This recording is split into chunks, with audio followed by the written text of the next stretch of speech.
Z waiting for the 36. I'm waiting for the next bus because I was supposed to be at the stop for 9 o'clock. So, yeah, it was too early. So I'm waiting for the next 36. So that's a good thing. So today was a very excellent day. And I'm going to share this with you. And I'm going to share a moment of hope with you, you know? Like I like to do this in early morning devotionals. Share a moment of hope, you feel me? So we were over by we was by Bedford Stuyvesant, Brooklyn, and it was a couple of Africans, migrants, laying on the streets over by Maryland Avenue and Lewis Avenue, and they were sharing their story with me, and it was very touching, you know, that what they were been through, you know. They're undocumented migrants, and they're living in on the street, you know, they're homeless, and you know, they don't have no place to work, you know, they have no place to live. So the guy was saying, Shamiki, you're right, because it is something that going on when a broker's not gonna rent out to people like them, you know what I'm saying? So it's kind of like I have respect, because I'm actually, to share your history, on my dad's side, I'm actually mixed, because my cousin's wife is light-skinned. My cousin's wife is light-skinned, and my uncle's wife is light-skinned. And on my mom's side, my Uncle Chris' baby mother, she's light-skinned, she's Puerto Rican. So my Uncle Chris' daughter, she's mixed, you understand? So you have to realize that in a world of reality, you could see these things going on in the world that you can't see. You can't imagine it, you know? When I go to certain areas and I see these things, I'm like, their story really touched me, because the way how they're living, and the only thing that it depends on to get money is they do deliveries for Uber to make $17 to $10 an hour, and they wear the same clothes. They don't have no new clothes to wear. They don't have nothing else to wear, and they arrive in the city with no clothes and no place to sleep in, you know? And I felt like it's sad, because what they're going through is a cycle, you know? It's a cycle that the community needs to be changed, and everything needs to be different, you know? Certain structures need to be different.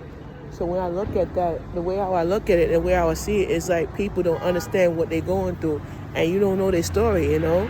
Because a lot of people go through these issues and they don't know how to change that, and they don't know how to say, all right, I'm going to try to help them out. I signed up as a community members leader for Manhattan Neighborhood Networks. And my project, I'm going to go to areas where I'm going to interview people for my show. And I'm going to share with the world what they've been going through, you know. And mental health is our next situation too as well. Because a lot of migrants are going through mental health. And there's a migrants that is going through a lot of issues where they can't work, you know. So, you know, you look at that in a position where people have to understand how it goes and how the world works. The world is very, very dysfunctional, where you can see people arguing with people fighting with people. You see areas where they have garbage on the floor, you know, a dump area. And I had a comment on YouTube from a guy from England, and I'm gonna read it to you. From England, he sent me a YouTube, and I just want to share my thanks to all my subscribers. I can't load it up right now, but I'll share it with you. He said that the video that I posted was very disgusting, and I said, you know, this is New York. This is where people live and sleep. You know, this is where people piss in. You know, and he said, this is how the world is. And I said, yeah. He said, yo, man, I like the video, and I wanna share that comment, you know. And I said to him, this is where I filmed this, and I filmed this as a story. You know, of people that have to understand, when you film a story, you film a story of the truth of what we are living and where we live in, you know, and how we live, you know.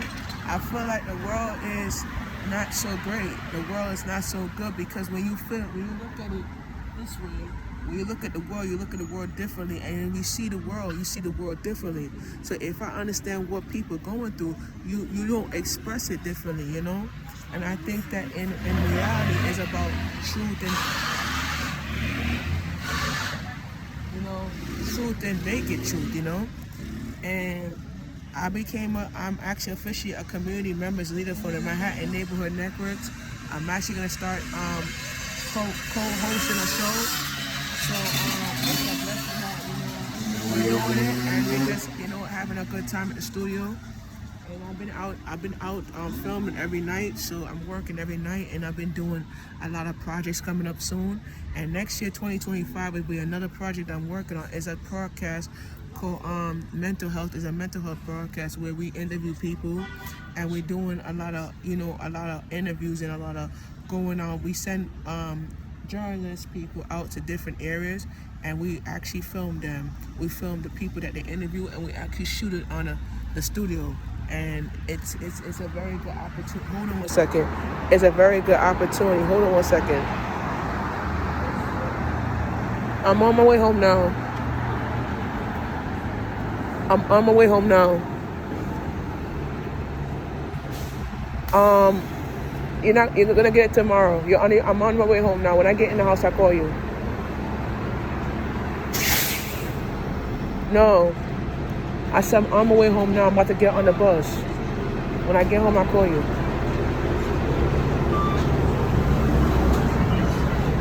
1 second, driver, respect.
This stop is Residency and East 19th Street.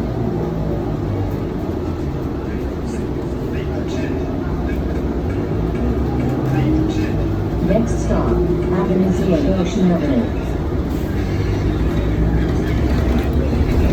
This stop is Residency and Ocean Avenue.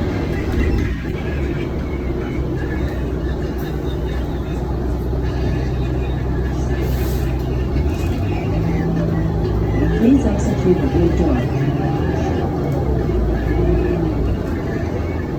Next stop, Residency and East 22nd Street.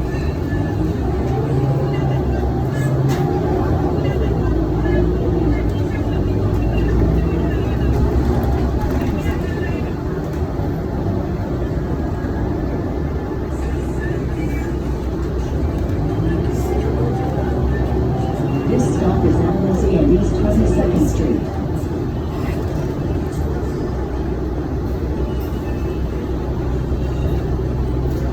That door?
Chestnut Street.